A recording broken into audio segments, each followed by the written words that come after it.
boys, White and Rice, we're back. We are back, and we're just a couple of dudes. My name's Joey. I'm Dylan. And we like talking about movies, going to see movies, and talking about movies. We watch so many fucking movies. Yeah, a lot of movies. Whew. It's fun. And it's especially fun when you get to see a movie like the one that we're going to talk about today. Yeah, this was a trip. It was a trip. We're going to talk about Color Out of Space today. Color Out of Space. Woo! It's talking to me.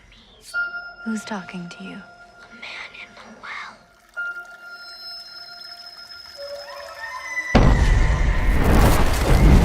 It's in the static, it's in the moisture. It's in here, is out there. And what's out there is in here now. Everything's under control. Why are you so in denial? That ding from the meteorite changes everything around it. It's just the color. But it burns. Do you believe me now? I don't know what I believe anymore.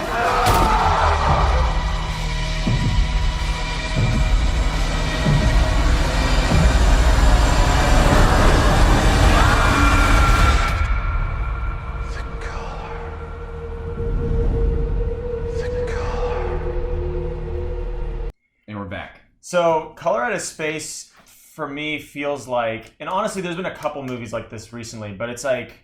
They're letting Nic Cage be Nic Cage now. Hallelujah! Hallelujah!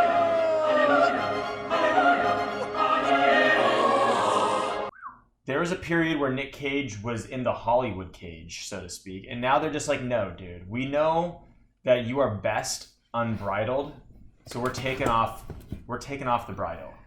Be you.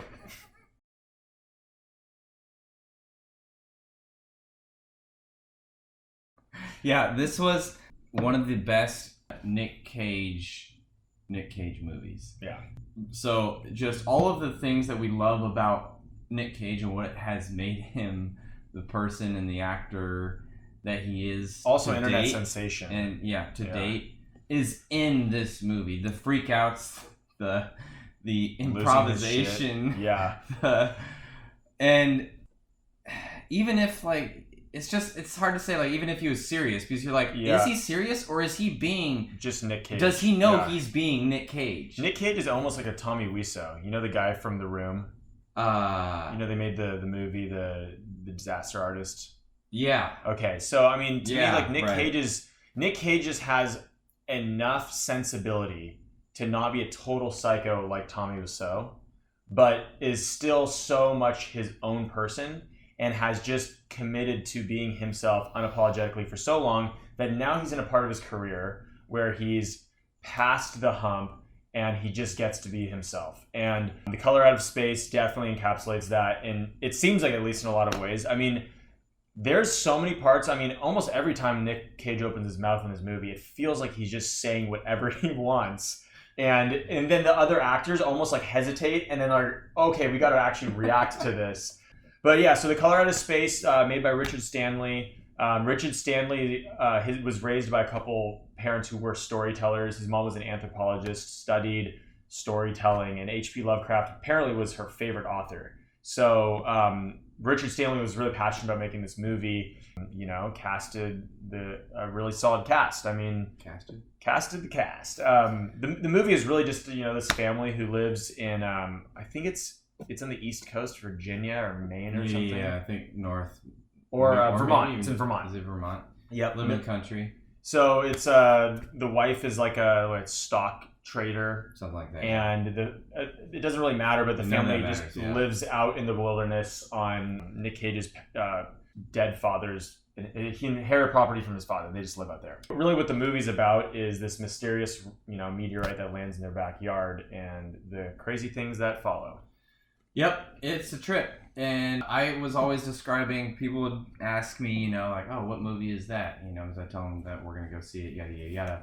And I would just tell them it's like a acid trip with Nic Cage. And that is exactly what it was. If you know about H.P. Lovecraft and his writings, he defined cosmic horror, fear of the unknown. Another way to put it is that humans in a lot of our stories and movies and such are the center of it. We are the kind of almost supreme beings, so on and so forth. Whereas Lovecraft flipped that on its head, and not only are we not significant, we're like parasites. We're like ants to humans.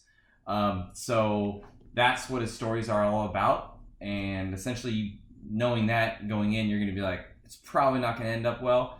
But it was typical Lovecraft, and it was awesome. It was fun. It was trippy. You laugh certain times because it was comedic. Oh yeah, for sure. Definitely comedic, but it was also mysterious. You just had no idea what could happen. Really cool. Really cool. The description of the color, which obviously we saw the color. Yes. It's like purple, pink, and stuff like that. But the way that it would describe it in the movie on a couple of occasions, Nic Cage even said, well, it was a color, but it was like a color I've never seen before. Yeah. Humans can't comprehend what is going on. So it was a lot of fun. Visually, they did a lot with this movie. Music was great. The music was good. Score by Colin Stetson, who's kind of this like really out there composer. So that added a really great texture to the film. Oh yeah, Tommy Chong had a great cameo. That was an added bonus. That was a wonderful added bonus. It's not a super complicated storyline. It's really just this family falling into utter and sheer chaos due to this meteorite landing in their yard, or what you assume is a meteorite. I think you made a pretty fair comparison to say that it's similar to Annihilation. Yeah, it's not only similar, but it's like, after watching this, because I didn't know about this story from Lovecraft, but after watching this, you immediately go, oh, Annihilation and that book series 100% took influence from the H.P. Lovecraft. But yeah, it's kind of like Annihilation mixed with the other Nic Cage movie, Mandy. Just in terms of like the gore, the intensity. It has a little bit of everything. It has a little bit of everything. It has the cosmic. It has the the anxiety. It has the trippy, as the happy, as the comedy. But then it also has the horror. Yeah, great set. I think they were on location for that. It's just like this big, weird, almost like Spanish Villa style house really cool, in the middle of apparently what is Vermont. So they set the scene really well. And again, like we've talked about Nic Cage a lot, but this movie is kind of like a Nic Cage movie. All the actors did a great job. Yeah. There's a couple other characters in the movie, but overall, small cast. They kept it really tight, and there's a reoccurring theme of the alpacas that Nic Cage brought in the movie, which was so funny and like so irreverent. Yeah, this movie it feels really unique. It's entertaining in a lot of different ways. It's not scary enough to be like off-putting. It's like if someone doesn't like scary movies, you can still see this. Yeah, there are parts where if you don't like scary movies, you're definitely gonna be like, but it's not that bad. It's not all that often. Yeah. I think that it's definitely appeals to a pretty broad audience while still having the Lovecraft niche, the Nic Cage niche, and I'm really excited to see how this film does overall. Yeah, it was a banger. I mean, I can't imagine it's going to do that well just because it's in select theaters. But hopefully it does well enough. They make money and stuff like that. But I mean, like, look at a movie like Parasite, because that was like pretty limited showings, and now it's like huge, exploding. So it's like, that's true. If this movie gets lucky, which I hope it does, I think it could do pretty well. I'm definitely going to be recommending this to people. Mm-hmm. I sincerely enjoyed every moment of this. I mean, some of the visuals were some of the craziest shit I've ever seen. Yeah, it's pretty dope.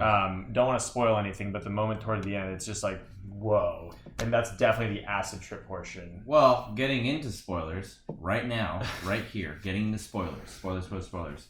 The visuals were freaking awesome. I'm curious about the relationship or even potential significance of the daughter and her belief in witchcraft and how that had an effect on the entire story and the alien, right? Yes. Because she said, lift this curse or get me away from here. Take me away from here. Take me away. So we're in spoilers now. So essentially it's cited at the very beginning of the movie that the eldest daughter is practicing Alexandrian era witchcraft. And at the very beginning of the show, she's trying to set a spell or something. And part of the narrative in her spell is it's asking to be taken away from. She doesn't want to grow up where she is. And as the movie progresses, it's pretty clear that she's getting out of there, but it's not necessarily on her terms. Right. So the question is there a connection between this presence from outer space and the witchcraft or not? That's pretty Lovecraftian, right? Right. Combining like witchcraft and sorcery and weird outer space cosmic danger. Yeah, and then she did that, I want to say it was a curse, because remember she said The second curses spell. come back like tenfold on you or whatever. And Yeah. she did, and she cut herself and all that stuff.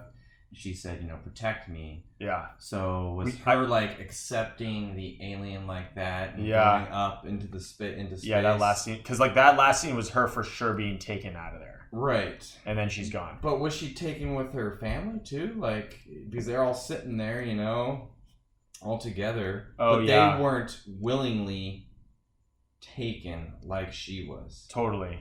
Yeah, I feel like that's one of those things we got to watch that. I want to see the movie again for sure. Up for interpretation. And I think that watching that movie with that in consideration may reveal some things. It would seem as though at the end there, the alien went off and just left, Mm-hmm. But who knows? I'd like to think that it actually was still in the water and stuff, and then just messed up the entire world. Yeah. Watch this movie. Let us know what you think. It's very, very enjoyable if you like Nic Cage and you like madness and just some irreverence, but also just like a good movie. So it's like doing an acid trip with Nic Cage. And I've said it before, and I'll say it again. And I will agree with that. Again, this is gonna be 5 bowls of rice for me. Absolutely. Yeah, sure. I'll do fully loaded. It was great. Fully loaded. It was fun. Fully loaded whole rice party. But yeah, if you don't already, find us on Instagram, White and Rice Show. We post neat little facts and tidbits on there. And leave us a comment if you have any opinions about the movie. Yeah, or story and so on and so forth. Maybe how it differs with H.P. Lovecraft's short story. And what the hell's your favorite Nic Cage movie? Is it this one? Let us know. Should we review them? We should do a whole bunch of... We should do Nic a Nic Cage Cage marathon. Yeah. Love Nic Cage. All right. A little wired. See ya. Later.